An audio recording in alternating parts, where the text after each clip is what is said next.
હું છું Sneha and welcome back to my channel. તો આજે આપણે વાત કરવાના છે ગુજરાતી સિનેમાની ધમાકેદાર મૂવી લાલો.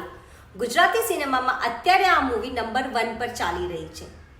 આ મૂવીની લેન્થ 2 hours 15 minutes છે. વાત કરીએ સ્ટોરીની તો મૂવીની જે સ્ટોરી છે એક ઓટો ડ્રાઈવરની હોય છે અને એ ઓટો ડ્રાઈવરનું નામ હોય છે લાલો. એક સિમ્પલ અને ઇનોસન્ટ છોકરો જે રાત દિવસ મહેનત કરીને પોતાનું જીવન ચલાવે છે.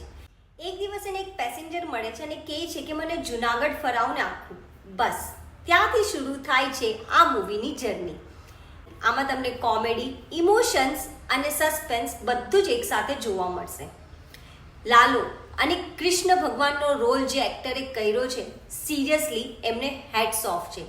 ગુજરાતી ઇન્ડસ્ટ્રીમાં આવી મૂવી બનવી જ જોઈએ અને હરેક ગુજરાતી અને હરેક કૃષ્ણ ભક્તે આ મૂવી જરૂર જોવી જોઈએ.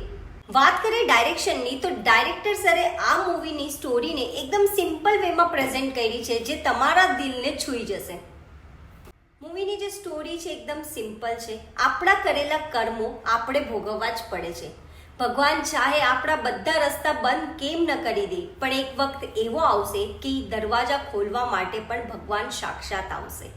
એટલે આપણે કર્મ સારા કરવા જોઈએ તો ભગવાન હંમેશા આપણી સાથે રહેશે. આ મૂવીમાં આ વસ્તુ એકદમ સિમ્પલ રીતે સમજાવવામાં આવી છે.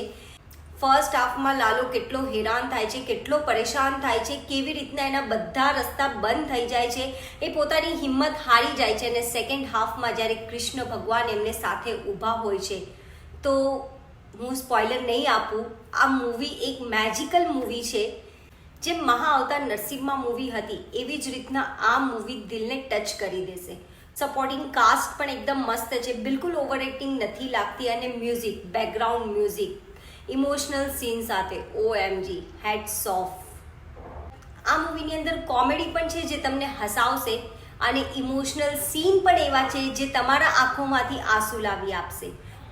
તો overall Lalo one of the best Gujarati સિનેમાની અત્યાર સુધીની મૂવી છે જે દરેક ગુજરાતીએ જોવી જોઈએ. મારા તરફથી આ મૂવીને 5 out of 5 રેટિંગ છે. હું જલ્દી મળીશ તમને નેક્સ્ટ રિવ્યૂની સાથે. તો તમે લાલો મૂવી જોવા જાઓ છો કે નહીં મને કમેન્ટમાં જરૂર કહેજો. જય શ્રી કૃષ્ણ.